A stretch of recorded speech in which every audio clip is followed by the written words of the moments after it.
할렐루야. 오늘 이야기는 가룟 유다입니다. 많이 들었던 이야기, 많이 들었던 사람이죠. 그래서 제가 설교 제목을 아픈 손가락이라고 정했습니다. 조선시대로 시선을 옮겨서 사도세자라는 분이 있습니다. 드라마에도 많이 나왔던 사람인데요. 이분은 뒤주에 갇혀서 8일 만에 죽었습니다. 누가 가뒀을까요? 자기 아버지 영조대왕께서 아들 세자, 사도세자를 뒤주에다가 가두어서 죽인 겁니다. 왜냐하면 세자인데 세자로서는 하지 않아야 될 일을 하는 거예요. 예를 들어 볼까요? 나체로 옷에 몸에 실로락이 하나 걸리지 않고 나체로 공중을 돌아다닙니다. 미친 거죠. 여자 승려를 불러들여서 연문을 부립니다. 화가 나면 분노를 참지 못하고 궁중 라인을 때려서 죽입니다. 한두 명이 아닙니다. 이런 아나무인 있을 수 없는 일을 세자가 하니 그것을 바라보는 아비의 마음이 얼마나 속 터지겠어요. 결국 뒤주에다가 가두었습니다. 뒤주에 들어가서 아들이 가만히 있었을까요? 아버지, 전하, 불쌍히 여겨 주옵소서, 통촉하여 주옵소서. 나중에는 거의 기어 들어가는 목소리로 아버지 살려주세요. 처음에는 막 외치다가 하루 이틀 지나서 마지막에는 거의 목소리가 들리지 않을 만큼 이 구슬픈 외침이 8일 동안 궁중을 울렸어요. 그 소리를 세아 사도세자의 아내 해경궁 홍씨, 하필 홍씨야. 해경궁 홍씨가 들었어요. 한중록입니다. 한중록이 저자. 차마 풀어달라고 간청을 할 수 없어요. 왜? 사도세자의 행위를 알기 때문에. 어쩌면 영조대왕의 가장 아픈 손가락이 사도세자였을 건데 영조대왕은 과감하게 결단해서 그 손가락을 잘라내버립니다. 굶겨 죽여버려요. 대단하신 분이죠. 만약에 그런 아픈 손가락이 우리에게 있다면 어떨까요? 우리에게도 있어요. 말썽 부리는 아들이 있잖아요. 결혼을 거부하는 딸도 있을 수 있고요. 뜻이 안 맞는 부부가 있을 수도 있고요. 만나면 싸우는 친척들 혹은 절친들, 다들 아픈 손가락이에요. 그런데 오늘 본문은 예수님에게도 그 아픈 손가락이 있었다라는 이야기죠. 그 아픈 손가락이 아까 누구라고 그랬죠? 가롯 유다입니다. 때는 6월절의 목요일 저녁입니다. 성경 읽어보면 제자들 분위기가 대단히 좋았어요. 분위기 참 좋았어요. 어떻게 좋은가? 예수님이 몸소 수건을 허리에 두르시고 제자들의 발을 씻겨주십니다. 한 사람 앞에 1분 정도만 발을 씻긴다 하더라도 꽤 긴 시간이고 적어도 3분 정도는 걸렸을 텐데 지난 주일날 30분에서 1시간은 발 씻겠다고 그랬죠? 아무 말 없이 발을 씻겠다고요? 아니요. 베드로에게, 유다에게, 요한에게, 야고보에게 각각에 맞는 아주 개인적인 친밀한 대화를 나누면서 얘야, 지난 3년 동안 나 따라와 주어서 고맙다. 나랑 저 높은 산 낮은 골짜기 헐떡이며 다니느라고 수고 많았다라고 이야기했을 거라고 말씀을 드렸죠. 그런 친밀한 시간을 가졌습니다. 그리고 떡과 만찬을 베풀어 놓고 그야말로 마지막 음식, 마지막 성찬을 누립니다. 전에는 오병이어와 기적을 통해서 많은 군중들을 상대하신 예수님께서는 요한복음 13장부터는 이제 제자들에게만 집중하셨다라는 것도 말씀을 드렸습니다. 어쨌든 분위기가 참 좋았다는 것은 분명한 사실이에요. 그래서 요한복음 13장에 이런 말씀이 있습니다. 시작. 제자 중 하나 곧 그가 사랑하시는 자가 예수의 품에 의지하여 누웠는지라. 제자 중 하나 사랑하는 자가 누군가 하면 아마도 사도 요한일 거라고 예측을 합니다. 요한이 예수님 품에서 어떻게 의지하여 누웠다라고 말합니다. 그러니까 덜 벌러덩 누운 것 같지는 않고요. 아마 품에 안겼다 정도로 생각하시면 좋을 것 같습니다. 어쨌든 제자를 품에 안으신 예수님 모습은 마치 한 마리의 양을 품은 것 같은 목자의 모습이라서 마치 따스한 가족 같은 분위기였을 것입니다. 바로 이때 주님께서 한마디 하십니다. 폭탄 선언입니다. 뭐라고요? 이렇게요. 너희 중 하나가 나를 팔리라. 같이 읽어봐요. 너희 중 하나가 너희 시작. 너희 중 하나가 나를 팔리라 하시니. 여러분 3년 동안 데리고 다녔던 제자에게 배반을 당해서 팔려간다. 정말 안타까운 일이죠. 가슴 아픈 일입니다. 그러나 이 음모가 지금 물밑에서 보이지 않는 곳에서 자라나고 있기 때문에 예수님은 이것을 무시할 수가 없고 숨길 수도 없는 것이죠. 그래서 분위기는 참 좋지만 이제 이들과 마지막으로 식사하는 자리이기 때문에 안 하실 수가 없잖아요. 그래서 충격적인 발언을 하신 것입니다. 이 발언은 제자들 모두에게 집단적으로 경고하는 메시지이기도 하고 특별히 가룟 유다에게는 회개를 촉구하는 개인적인 메시지이기도 합니다. 너희 중에 하나가 나를 팔리라 라는 이야기를 함으로써 지금까지 좋았던 분위기가 갑자기 싸해졌을 거예요. 싸늘하게 얼음처럼 차가워졌을 겁니다. 제자들은 충격을 받았죠. 그래서 주여 내니까 주여 누굽니까? 라고 묻기 시작합니다. 그때 예수님이 떡 한 조각을 찍어서 유다의 입에 넣어줍니다. 그리고 너 하는 일을 속히 하라. 유다의 입에 넣어줄 때 여러분 같으면 어떻게 하겠습니까? 예수님이 이렇게까지 하시니 내가 마음을 바꿔야 되겠다. 근데 그렇지 않았던 것 같아요. 그의 마음속에 마귀가 들어갔다고 그랬거든. 그러니까 이렇게 생각했을 것 같아요. 허허허. 떡 하나 준다고 내가 마음 바꿀까 봐? 떡 하나 더 준다고 내가 미운 놈 떡 하나 더 준다고 내가 마음을 바꿀까 봐 하는 순간 사단이 확 들어갔어요. 예수님이 그것을 아시잖아요. 너 하던 일을 계속하라.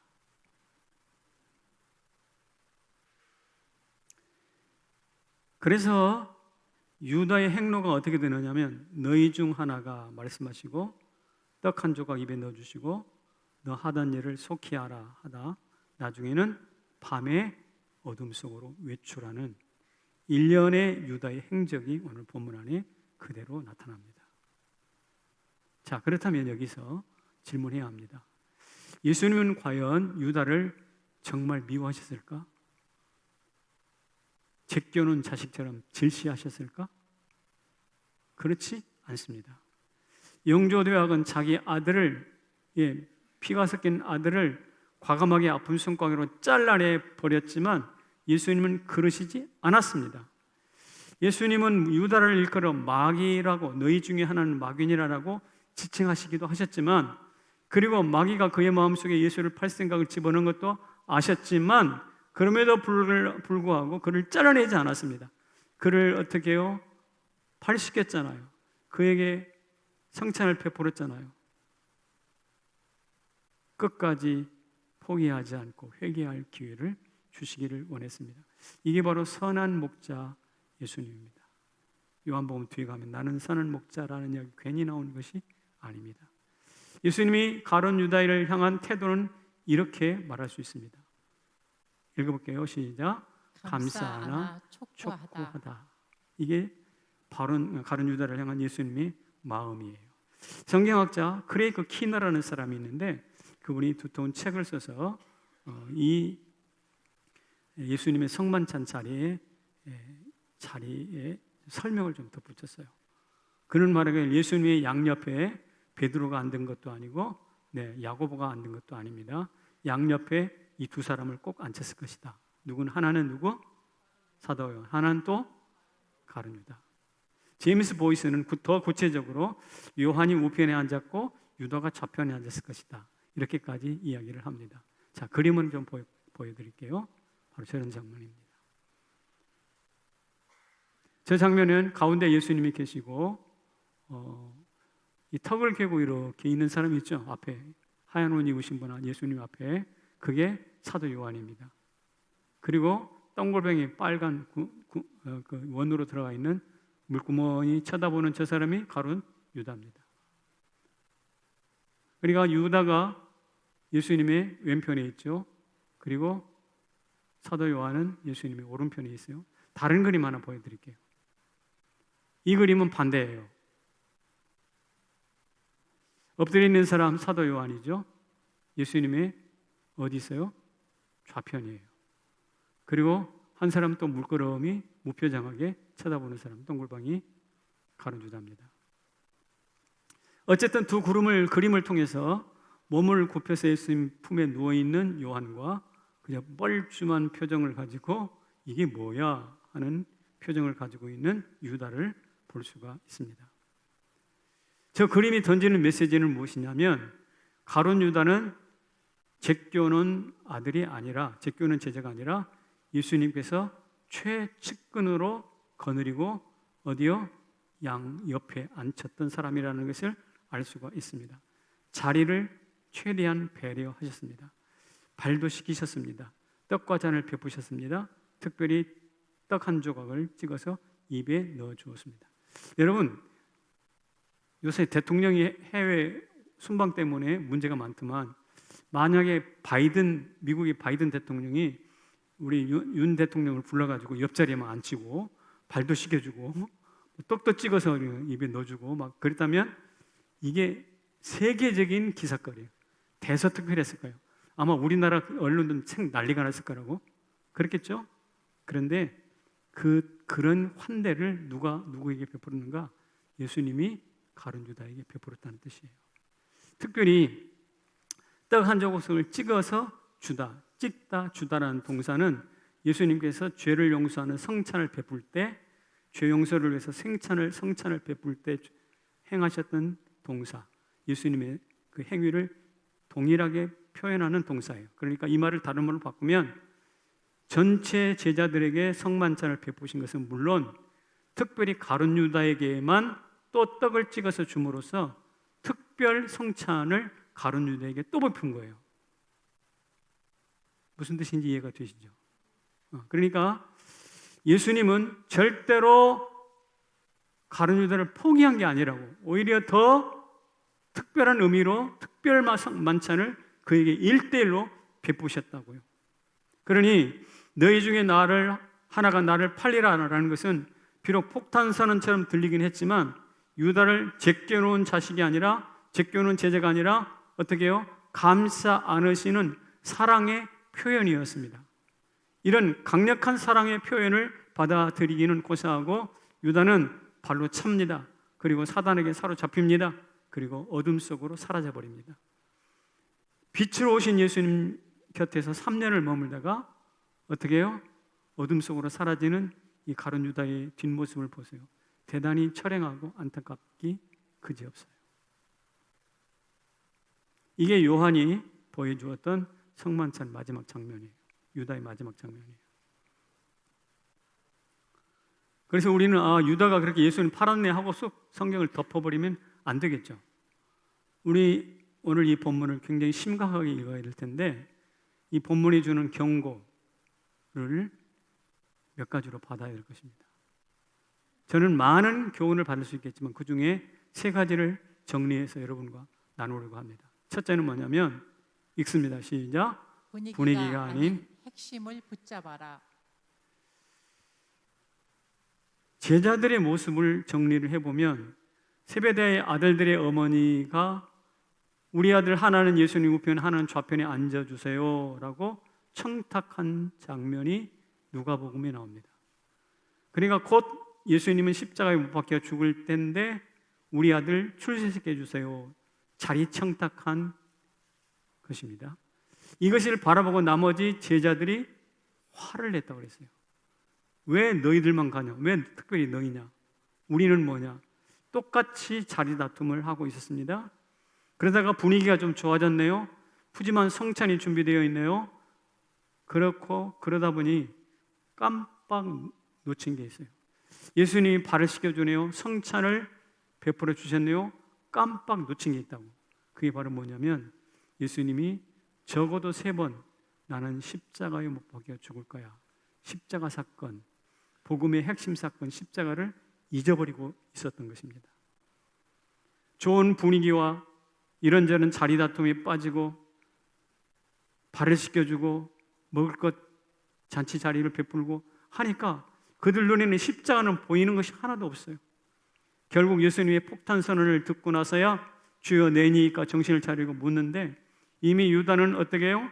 그 예수 그리스도를 등지고 너희 중 하나가 떡 한 조각 속히하라 밤의 외출이라는 말씀드린 유다의 행적을 남기고 사라져 버립니다. 그러니까 유다는 물론이거니와 그것을 바라보는 모든 제자들이 지금 헛짓하고 있는 거예요. 십자가는 까마득히 잊어버리고 누가 높으냐? 분위기 좋네? 예수님 발을 씻기다니 내 발은 안 돼요.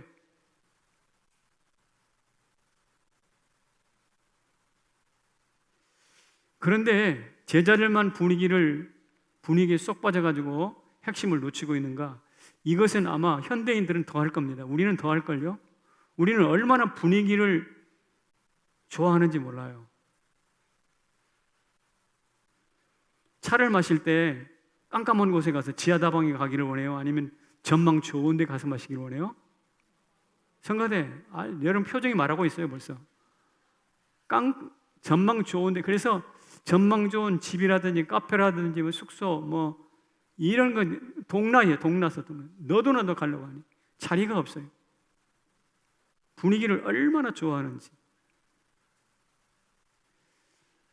남녀가 결혼할 때 청혼을 하잖아요. 청혼할 때도 멋진 분위기를 탁 만들고 뭐 카드를 만들고 뭐 이벤트를 딱 해야 그래야 받아들인다네. 아니면 퇴짜야 이것도. 분위기 전성시대가 가히 도래했습니다. 그런데 이 분위기를 쫓다 보니까 핵심을 놓치기가 일쑤란 말이에요. 여러분, 우리 지구상에서 분위기 좋은 곳 하나 소개할게요. 분위기 좋은 곳 어디냐면 이단 집단들이야. 이단 집단이 가봐 너무나 친절하고 너무나 상냥하고 모든 게 막 거기가 천국 같아.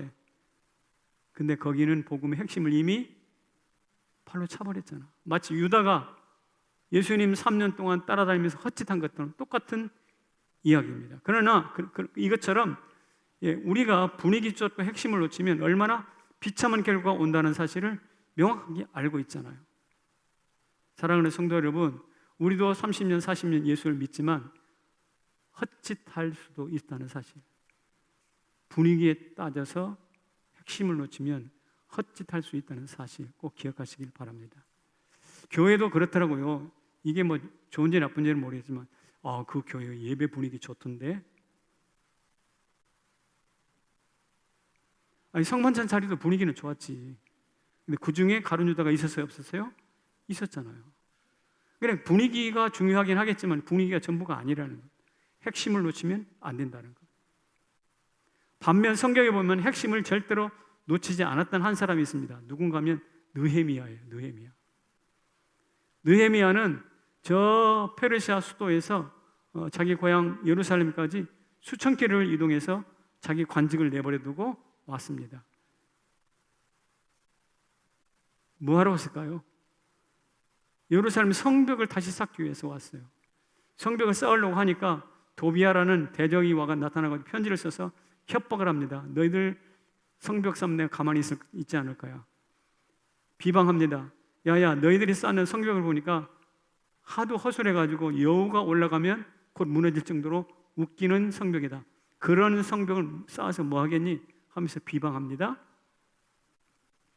분위기가 험악해진단 말이에요 지금. 이거 해서는 안 될 것 같다는 이야기죠. 그런데도 끄떡하지 않고 한 손에는 무기를 들고 한 손에는 기구를 들고 일꾼 도구를 들고 무려 52일 만에 집중적으로 사람들을 독려해서 예루살렘 성벽을 수축을 딱 끝냅니다. 느헤미야는 성벽을 쌓았다라는 것도 중요하지만 말이죠. 더 중요한 것은 분위기에 좌우되지 않고 하나님이 자기를 예루살렘에 보내신 핵심이 무엇인지를 명확하게 꿰뚫고 있었다는 것이죠. 우리도 그렇게 되기를 주의 이름으로 축원합니다. 내가 왜 교회에 나오는지, 내가 왜 여기 앉아서 40분 동안 1시간 동안 홍정희 목사 그 달변도 아닌 그 설교를 들어야 하는지, 그 목적이 무엇인지, 그 핵심이 무엇인지 꿰뚫고 있어야 돼요.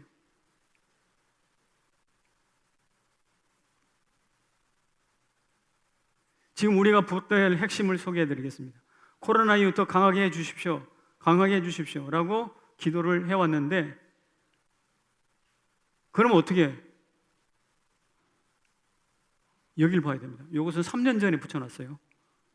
코로나 시작되면서 붙여놓은 거 3년 동안 안 띄었어 제가. 우리 속에 붙들어야 돼요. 이것은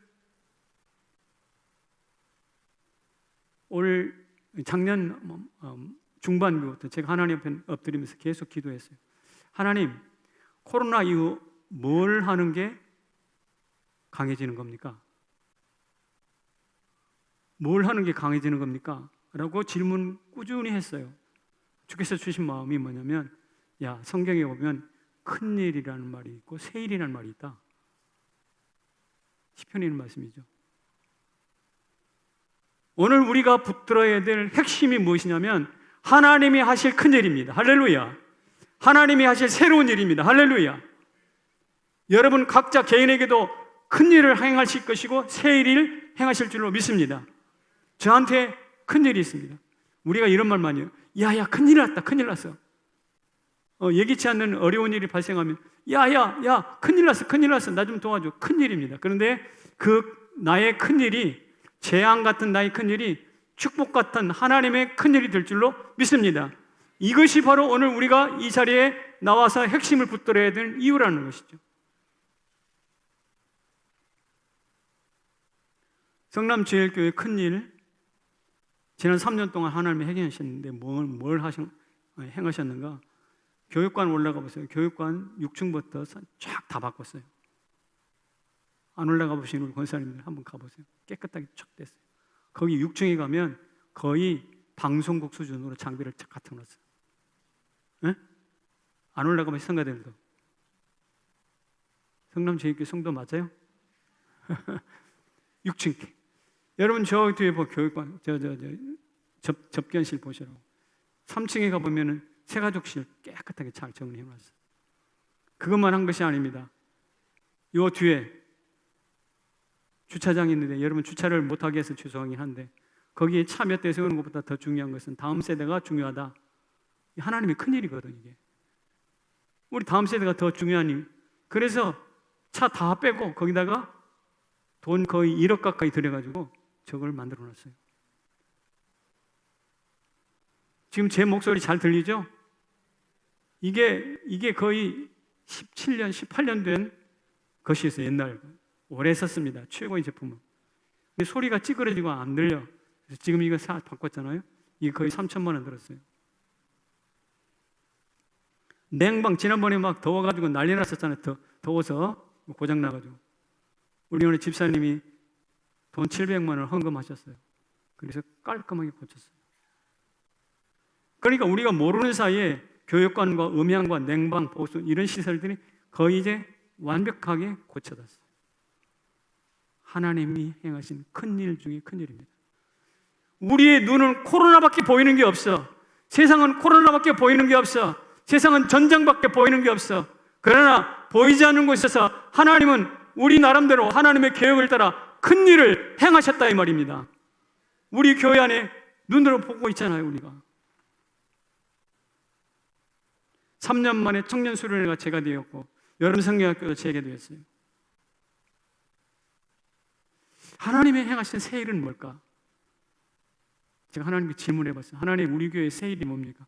너 했잖아. 뭘 했는데요? 다시오삼 갤러리 기억나요? 다시오삼 갤러리. 우리 교회 성도들이 그렇게 재능이 많은지 그렇게 글도 잘 쓰고 뭐 만드는 것도 있고 그림도 잘 그리고 너무너무 감동했어요. 다시오삼 갤러리 우리가 전에 해보지 못했던 새로운 일이에요. 홍정희 목사 개인적으로도 새 일이 있었습니다. 뭘까요? 내가 당신 일을 왜 몰라? 여러분, 저 개인적으로 볼 때 2013년도에는 암이 걸렸고요. 작년 2021년도에는 파킨슨이 걸렸고요. 올해는 또 새 일이 있었어요. 뭔지 아세요? 내가 매일 기쁘게 CTS 출연한 거예요. 지금 이렇게 그 방문 숫자가 유튜브의 방문 수가 7만을 넘었더라고. 생각도 못했습니다. 생각도 못했어요. 그런데 어느 날 이동희 집사님이 나를 볼 일이 있다고 해서 벗어 봤더니 목사님 간증을 이렇게 토막토막 듣긴 들었는데 처음부터 끝까지 들어본 적이 없습니다. 이번 기회에 한번 하시는 게 어떨까요? 사실 자신은 없었는데 마음속에 내가 묵상하고 있는 게 하나님의 큰일이고 하나님의 새 일이잖아요. 그래서 마음에 확 들어왔어요. 아, 이것이 하나님이 하실 새 일 중에 하나이구나. 여러분, 우리가 인정하든 봤든 보지 못했든 관계없이 하나님은 지금도 큰 일을 행하고 계십니다. 새 일을 행하고 계십니다. 여러분 개인적으로도 그런 일들을 경험하게 될 줄로 믿습니다. 그러므로 엉뚱한 것 하지 말고 분위기에 밥채 살지 말고 하나님이 행하실 핵심, 곧 하나님의 큰 일과 새 일을 똑바로 주목하라 이 말이죠. 할렐루야. 두 번째로는 이것입니다. 악은 우리가 모르는 사이에 자라고 있는데 나는 지금 뭐하고 있나, 이 생각입니다. 여러분, 가룟 유다가 예수님을 3년 동안 쫓아다녔는데 놀랍게도 그의 팔생각을 마귀가 가룟 유다 마음에 싹 집어넣는 순간 자라서는 안 될 게 자라고 있다고. 가룟 유다 마음에 예수를 팔생각이 점점 자라고 있어요. 이것은 악이 자라는 거예요. 내가 성장하지 않으면 내 주변에 무엇이 자라난다고요? 악이 자라는 거죠. 제가 지난 주간에 이런 설교한 적 있습니다. 내 마음속에 고양이 2마리 있다고. 흰 고양이, 검은 고양이. 어느 쪽에다가 밥을 줘요? 검은 고양이에다 밥 주면 악이 자라는 거예요. 오늘도 마찬가지예요. 나는 하나님의 말씀으로 뜨겁게 먹고 기도하고 예배하면서 영적으로 성장해야 되는데 성장하지 않아. 그러는 사이에 내 주변에서 혹은 내 마음 한 구석에서 검은 고양이가 자라나고 이 잡초가 자라나는 악이 쑥쑥 자라나. 그 결과가 어떻게 될까요? 잡초에 파묻혀 죽는 거예요. 그 대표적인 사람이 가룟 유다란 말이에요. 따라서 우리는 깜짝 놀라야 됩니다. 아, 내 곁에서도 악이 자랄 수가 있겠구나. 그래 물어야 됩니다. 그렇다면 너는 잘하고 있냐? 저 악이 잘하고 있는데 너도 잘해야 될 거 아니야? 그래서 악을 이겨야 될 거 아니야? 선으로 악을 이겨야 될 거 아니야? 주님 질문하신 거예요. 만약에 악은 잘하는데 내가 잘하지 않으면 나는 악에게 포로가 되고 끌려갈 겁니다. 악이 잘하는 것을 방치해버리면요, 그리고 내가 잘하기를 포기해버리면 내 주변에 가인 같은 자들, 가룟 유다 같은 자들, 소돔에 쫓아가서 욕심을 따라 살았던 룻 같은 사람들, 이런 언제 터질지 모르는 시한폭탄 같은 인생들이 점점 주변을 포진하고 있거든. 그러면 내가 어떻게 되겠어요? 결국 소돔에 들어가서 멸망했던 롯처럼 그렇게 되는 거 아닙니까? 따라서 성장이 그만큼 중요하다 이 말이죠. 사도 바울이 에베소 4장 1에서 이렇게 말씀하셨습니다. 같이 읽어볼게요. 시작. 믿는 것과 아는 일에 하나가 되어 온전한 사람을 이루어 그리스도의 장성한 분량이 충만한 데까지 이르리니 범사에 그에게까지 자랄지라. 그는 머리니 곧 그리스도라. 범사에 그에게까지 자랄지라. 목표는 예수 그리스도죠. 이게 사도 바울이 간곡하게 자라라고 해요. 자라지 않으면 악이 자라고 잡초가 자란듯이 너 가룟 유다처럼 될 수도 있어. 경고입니다. 우리는 말이죠. 우리는 성장의 시대에 컸습니다. 우리는 경제가 성장하고요. 국가의 총량이 성장하고요. 그리고 우리는 어린이날 노래도 성장 동요였어요. 가사 한번 줘보세요. 나라라 새들아 푸른 달려라 냇물아 5월은 푸르구나 우리들은 자란다 5월은 어린이날 우리들 세상. 이 노래 부르면 어깨춤이 나오죠. 이게 윤구경 선생님이 반달 썼던 분이 쓴 노래인데 이분 크리스찬이세요. 이 당시만 해도 옛날 유교적 끝문화는 야 애들은 가 조용히 해 어디 어른들 감이 껴 이렇게 애들을 곁다리 치고 했는데 이 기독교인 윤구경 선생님이 곡을 부르시다니 나라라 새들아 푸르나 냇물아 달려라 벌파 이렇게 성장이 되어 있어요. 그래서 우리가 멋지게 잘 컸잖아요. 그런데 우리나라가 성장할 때 이런 성장 동요를 부르고 컸는데 그럼 우리 교회는 성장 동요가 성장 찬송이 있나? 딱히 떠오르는 게 없어. 우리 찬송가에도 딱히 떠오르는 게 없어. 있어도 잘 부르지도 않아. 참 안타까웠습니다. 그래서 제가 이번에도 개사를 했습니다. 이번에도 개사를 했어요. 모두 잘한다는 이게 동요예요. 이것도 산산산산에는 나무들이 이런 곡 있죠. 네. 우리 한국에 나온 최고의 가수 성장인 권사님이 한번 우리 김 목사님이랑 같이 피아노 좀 해줄 수 있어요? 내 마음 깊은 곳에 믿음 소망 자라고 성남 제1교회에서 예수 사랑 자란다 오손도손 다락방에 수원들이 자란다 말씀과 기도로 잘도 자란다 다 같이 모두 자란다 시시때때 자란다 모두 자란다 제1교회가 자란다.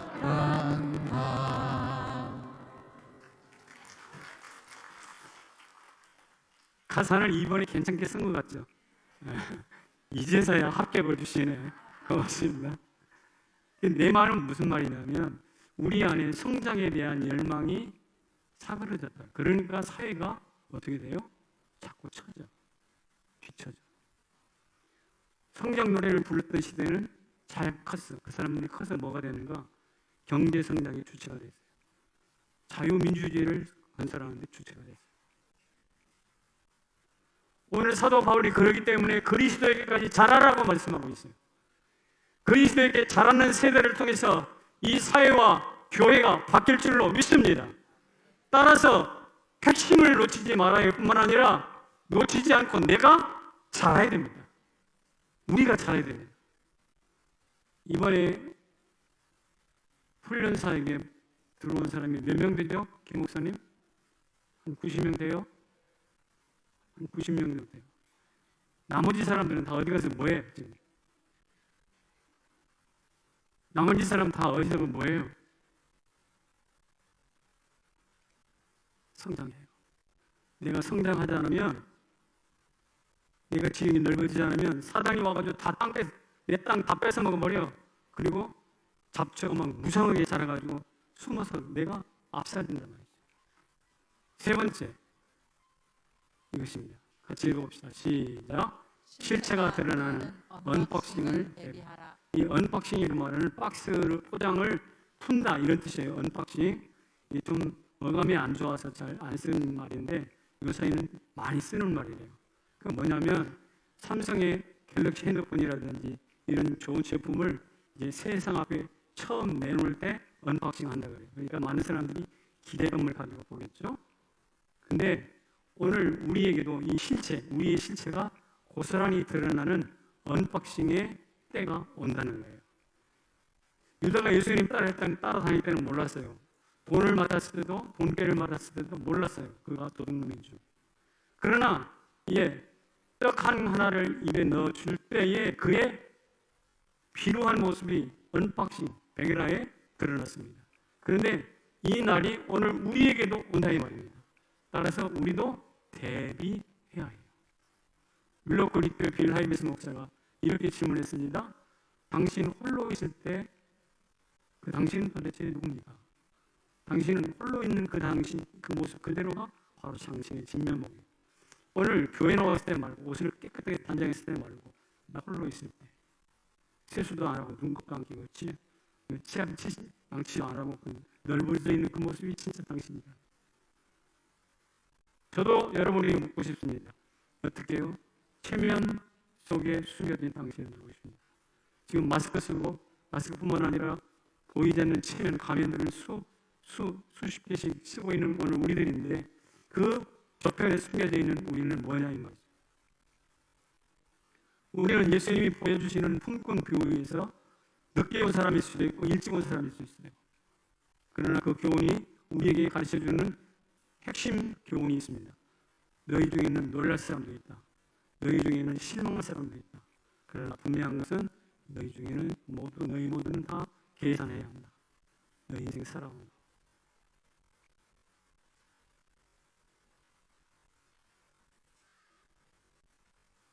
여러분 사울왕을 아시죠? 부푼 기대 속에서 왕으로 초대왕으로 즉위했지만 했지만 그는 자살로 인생을 끝났습니다. 솔로몬 지혜의 충아라고 불렸습니다. 그러나 솔로몬이 지나간 자국에 남는 것은 두 가지였어요. 나라가 쪼개지고 우상 숭배가 만연하고. 아나니와 삽비라 초대교회 헌신의 모델이었습니다. 그러나 초대교회의 거룩한 숭배를 해쳐서 그는 즉사를 했습니다. 이 모든 사람들이 언박싱, 그들의 실체가 드러났을 때의 모습입니다. 대단히 부끄럽고 경고하는 두려운 이야기죠. 그래서 저도 생각해 봤습니다. 우리 코로나 이후 우리 성남교회 제일교회 실체는 어떤 걸까? 우리 성남제일교회 실체를 언박싱 해서 실체를 한번 드러내면 어떻게 나타날까? 예배를 한번 볼까요? 우리가 예배를 얼마나 소중히 여깁니까? 우리 예배를 위해서 우리 특별히 트럼펫 선생님도 모시고 여기 알다시피 이게 뭐죠? 티파니로 최근에 하나 더 생겼잖아요. 네. 기증해 주신 분이 계셔서요. 이런 일들을 하면서 예배에 대해서 집중하고 있는데 실제로 우리는 예배가 일부 예배는 코로나 이전에 비해서 92%밖에 안 돼요. 2부는 80%, 3부는 50%, 3부는 딱 반도막 났어요. 4부는 한 70%, 평균적으로 한 70%밖에 안 됩니다. 그토록 예배가 중요하다, 예배를 목숨을 걸자라고 제가 외쳤음에도 불구하고 지금 우리 교회의 예배 현주수가 이 정도입니다. 오해하지 말고 들으세요. 영상 예배가 나쁘다 이런 이야기를 하고 싶은 것이 아니에요. 그것을 옳고 그름을 떠나서 이런 이야기를 해보는 거예요. 왜 세상 사람들 아니 우리 모두가 시장 다 가죠, 병원 다 가죠, 지하철 다 타죠, 밖에 나서 시간 다 가죠, 만나는 사람 다 만나죠. 그런데 왜 예배는 영상으로만 해야 될까? 왜 영상 예배로 계속 하려고 하지?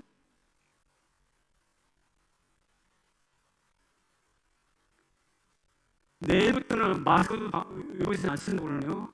그러니까 이제 모든 사람들은 코로나를 벗어나는 분위기예요. 근데 우리는 코로나가 남겨준 그 후유증을 계속 붙들고 있어요.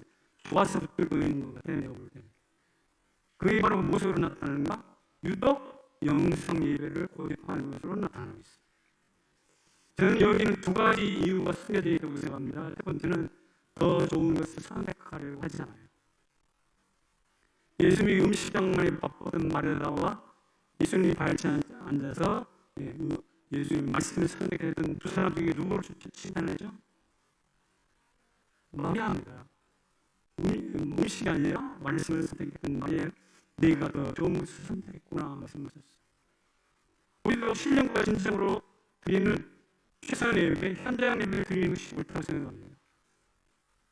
그러나 그냥 영상 예배를 드리는 분이 다 그렇지 않지만 내 능력과 드리고 내 삶의 현장에서 예배를 때우는 식으로 하는 그 최선의 예배에 만족하면 안 된다고 생각합니다. 우리가 영상 예배를 고집하는 두 번째 이유가 있어요. 그것은 게으름입니다. 현장에 올라오면 이른 아침 일찍 씻고 아이를 챙기고 차도 해야 할 일이 참 많잖아요. 그러나 집에서 영상 예배를 드리면 그런 거 안 해도 되잖아요. 그 배우는 하나님의 영광이 우선이 아니라 내 편의가 우선이에요. 편하게 됩니다. 제가 이렇게 질문하고 있습니다. 육의 양식을 위해서는 출근을 하죠. 영의 출근을 하죠. 그런데 왜 영의 양식을 위해서는 출석 안 합니까? 출근과 출석이 뭐가 다를까요? 영의 양식을 위해서 출근하잖아요. 안 하면 죽는 줄 알아요. 왜 양식을 위해서? 근데 영의 양식을 위해서는 출석 안 해요. 그런데 이분들이 자기 기도가 성취가 안 된다. 응답이 안 된다. 그리고 자기가 갑자기 어려운 일을 당합니다. 그런데 하나님 앞에 세대를 하나님 지금 뭐 하시는 겁니까? 자기는 사사를 드려도 하나님은 최선을 자기에게 다해야 되는 거예요. 이런 불평등한 논리가 어디 있어요? 여러분 일본 우리나라를 강화도 해가지고 불평등거에 의해서 일본 우리나라 먹을 때 불평등거에 교육을 가지고 우리나라를 합병시키고 있는데 일본이 우리나라에 해온 똑같은 것을 우리가 하나님 앞다고 했다니까.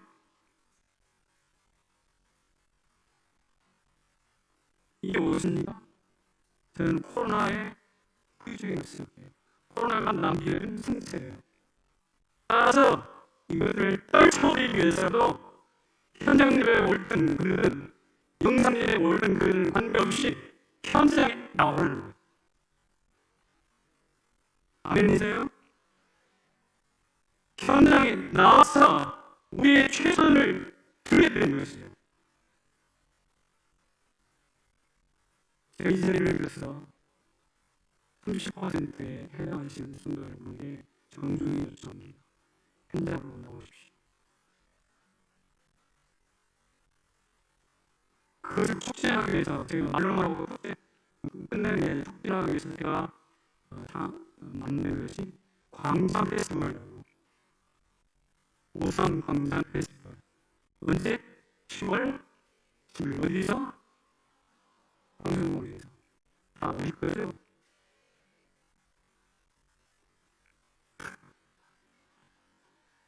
다 오실 거죠? 오셔야 됩니다. 거기서 우리 현장을 회복하고 현장에서 식사 나누고 현장에서 다락방을 회복하는 것입니다. 제가 지금까지 세 가지를 이야기했습니다. 가론조선 대장께서 첫째는 분위기 편성하지 말고 머리 잡으라, 핵심을 잡으라. 두 번째, 악이 잘하고 있으니 우리도 상담해야 된다. 세 번째, 언박싱의 날이 우리 실제 들을 날이 있으니 준비하라. 이런 이야기인데 이렇게 살았던 사람이 있을까요? 없을까요? 있습니다. 그게 바로 사도 바울입니다. 바울이 어떻게 핵심을 붙잡았나요? 그 핵심 모든 사람들은 전부 다 율법 이야기했어요. 바울은 No! 뭐라고요? 예수 그리스도의 복음 핵심을 붙잡습니다. 성경을 했습니다. 예수님 만나고 예수님 만나고 14년 동안 어디선가 상황에 가서 고향에 집중하면서 하나님의 말씀을 기도하고 묵상했어요. 그리고 그가 심지어 상승틀까지 올라갔다고 고백합니다. 그리고 영적으로 쭉쭉쭉 합니다. 그러니까 3년 동안 예수님을 따른 제자들은 부인하고 팔아먹는데 예수님을 만나지 못했던 사도 바울은 쭉쭉 성장해서 베드로를 능가하는 최고의 강력한 사도가 되는 것이죠. 이게 성장의 위력이에요. 이런 일이 우리에게 있기를 축복합니다. 그리고 은박심을 대비해서 사도 바울이 누구한테 뭐라고 그러는가? 두렵고 떨리는 너희 구원을 이루어 믿습니다. 여러분 이 말씀을 사도 바울에게 강력하게 우리에게 내준 겁니다. 우리도 코로나19 더 강한 거예요. 되기 위해서 첫째, 핵심을 놓치지 마시길 축복합니다. 사랑하십시오. 언박싱에 대비하십시오. 하나님 우리 교회를 그야말로 강력하게 세우시기로 믿습니다. 잘 세워주십시오.